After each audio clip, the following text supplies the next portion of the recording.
I'm Jin, I'm Ryan. and we're going to practice we're going to talk a little bit about the outside gate. The outside gate, okay? And what is the outside gate, right? So we know what the center line is. The center line is the center of your partner, your opponent's body, right? Okay. The outside gate is usually the shoulder line. Okay. This is the outside gate, right? And you'll see a lot of movements where one movement is to the outside gate, okay, and the other movement is to the center line. So you'll see movements like Tan and punch, things like this, right? Center line, and the other hand is to your outside gate, right? So people there's two ways to look at how to use the outside gate. And again, it all falls back onto whether you're using the Wing Chun as a way to enhance your athletic ability, right? You're younger, you're faster, you're stronger than most people.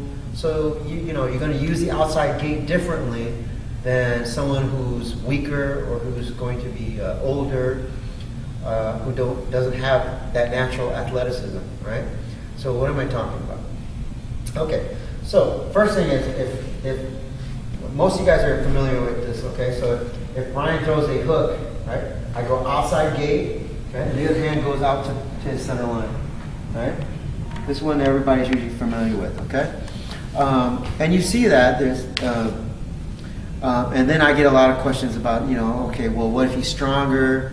Well, then, then you shouldn't do this way. If you're not stronger, faster than your opponent, then doing it this way is not going to be very effective, because if your partner's stronger than you and he's faster than you, you try to time this, but he's going to nail you. Okay, so I only recommend doing it this way when you have the physical advantages, right? You're young, you're fast. Okay, so then if you can see the punch come in and then bam, you're faster than him, right? Then go for it. I mean, that's you can use that to your advantage, the outside gate. Okay, but again, if someone is faster than you, then you may run into a lot of problems, and then you're going to come back and go, well, this Tan Sao hand is not that effective, especially good strong hook. Okay, it's going to get through, and then you go, oh man, I couldn't stop it, right? So what's the other way? The other way is, of course, the old man's way. And this is the version that I use, okay? Everyone understands the saying that in Wing Chun, which is always attack the person's center line, right? The center of their body, right? We say chase the center, don't chase the hand, okay? So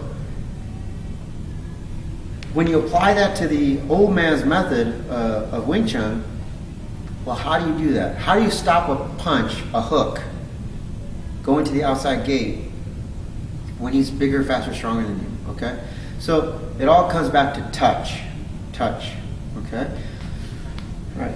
So if Brian holds out his arm, this is an example of the two different types of Wing Chun. Okay, this is A. This is B. I want to get from A to B. That's the straight line, right? I want to get from A to B. All right?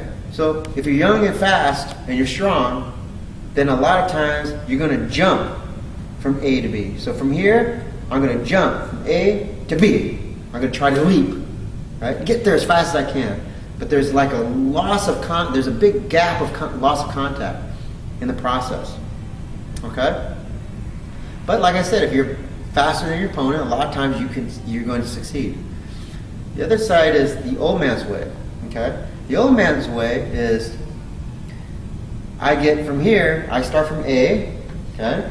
And I want to get to B, but I do it this way. Slower, right? But I never leave his contact of his arm. Now I'm to B. That's the old man's way. Okay? It's slower, yes, okay, but I always have contact along the way. Okay? That is important to understand that concept. Okay? So, when you see this, Brian throws a hook, go slow, throw the hook. A to B, okay? A to B. So there's a big gap here. No contact, okay? So, it's, like I said, gambling, okay? Hopefully you're faster, and hopefully you're strong enough to be able to hold that arm, okay? Now, the old man's way, okay, and how I apply the outside gate is I don't try to chase that gate. I don't do it. Okay? My hands are always going to attack Brian's center line. Both hands. Okay? Here, get behind me, Mike, over here. So that you can see maybe over my shoulder. Alright, so from here, see my hands? I'm always going to go straight. I'm just going to keep going straight till I hit Brian's center line. See? But obviously Brian's not going to let me do that. Okay? So from here, okay, I'm going to go straight, but at the same time I'm going straight, let's say Brian's going to turn his shoulders, okay, and he's going to rotate, right? So my hands are going straight, I'm going to keep walking, but Brian is really slow, is going to start turning his shoulders, okay, like he's throwing a punch. Keep going, keep going, keep going, keep turning, keep turning. See? I've run into, I haven't changed my line. But what happened was I ended up where? I ended up on Brian's outside gate. See? In other words, I didn't put my hand there. Brian rotated his shoulders and put my hand there by rotating. I'm still attacking the center. Okay, so one more time. So Brian, see?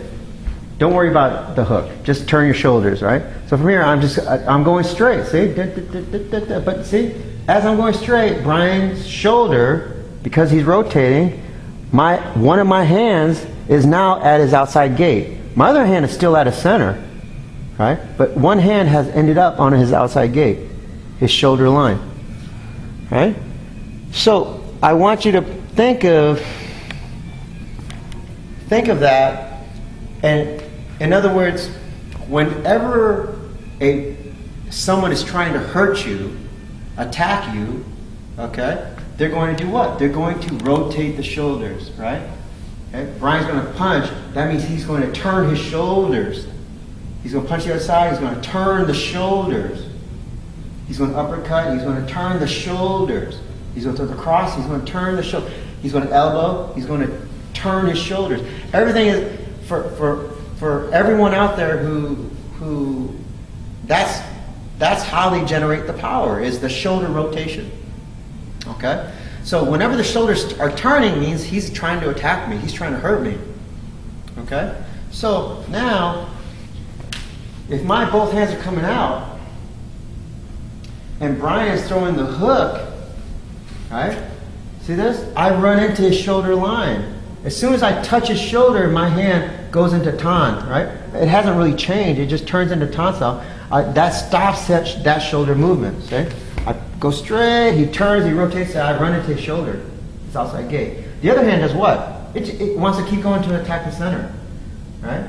Now from here, now I turn this into lop style. Now I have complete control over my opponent, right? Now I can attack. Okay? So, using it this way, you start to see it's not that I'm trying to turn and I'm not trying to stop his bicep.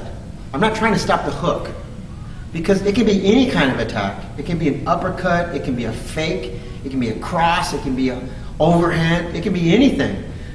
I'm not concerned with that. What I'm concerned with is attack Brian's center with both hands and control his shoulders. See, in other words, if I can stop his shoulder, right?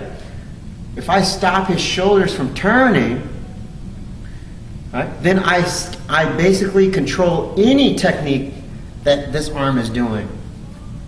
See what I mean? I just killed it. Okay?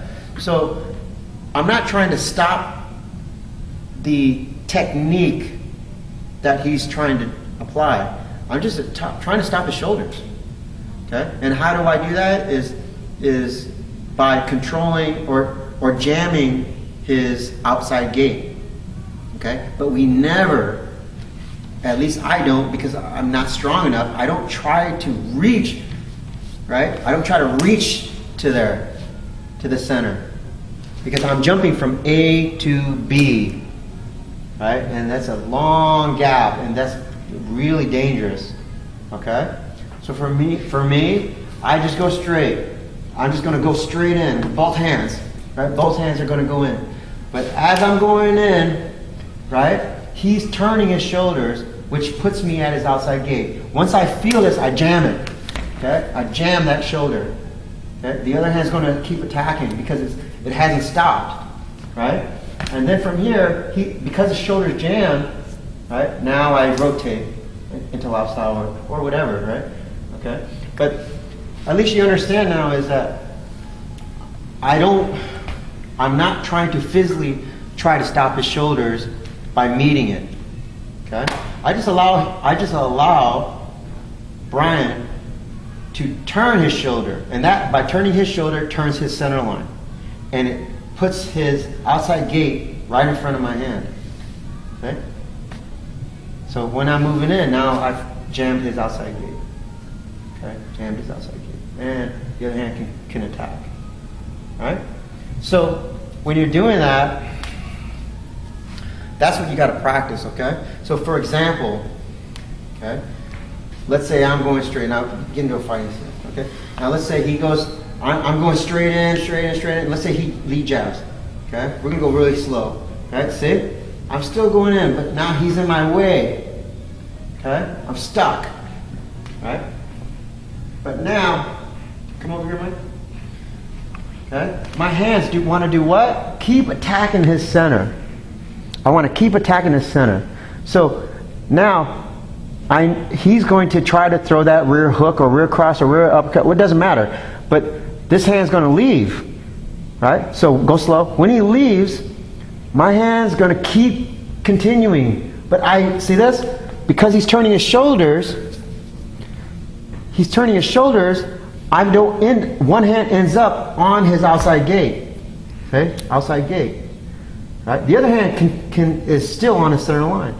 Right? Now I'm in. In other words, right here, I'm filling the gap.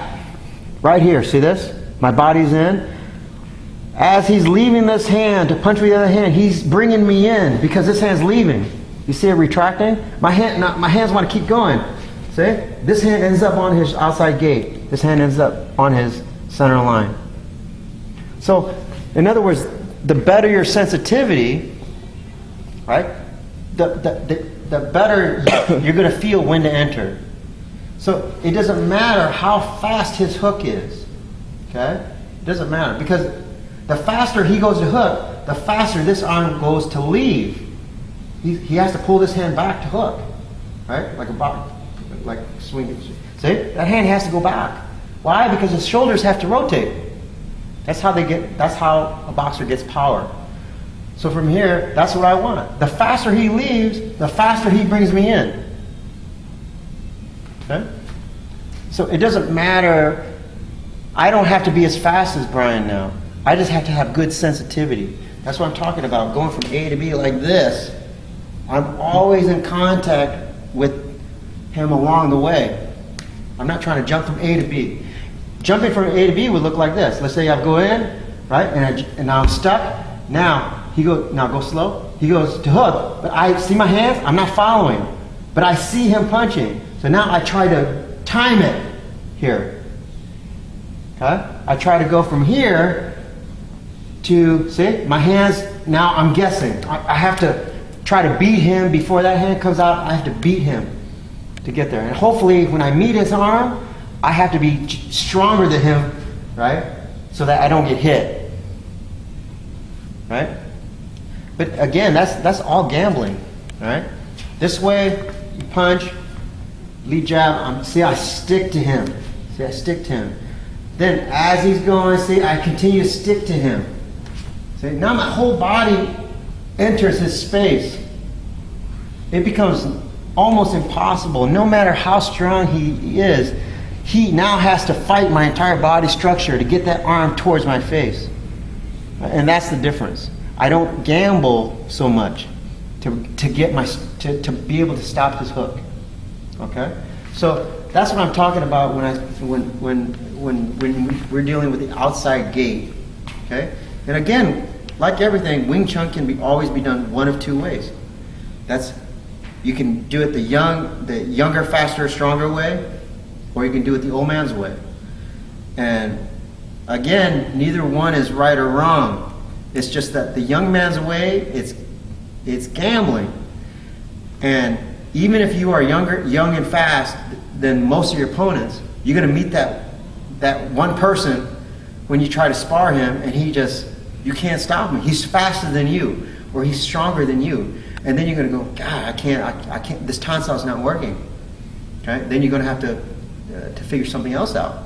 Right? So that's the difference between the two different methods. Okay? So hopefully I didn't confuse you. Hopefully you get it. Right? Practice. That's how come I'm always telling you guys to practice the Chi Sao, the sensitivity. That's how come the feel. Developing the sensitivity and developing the body structure is if you're studying the old man's way, that is everything in Wing Chun. You have to figure that out. You have to be able to learn to do that. Okay? So that you learn how to constantly learn to then when you practice and you practice, you really start to understand chasing the opponent's center versus chasing the opponent's hands. Right? And it's two different worlds, two different things. Okay? So that's it. So thank you very much, and we'll talk to you soon.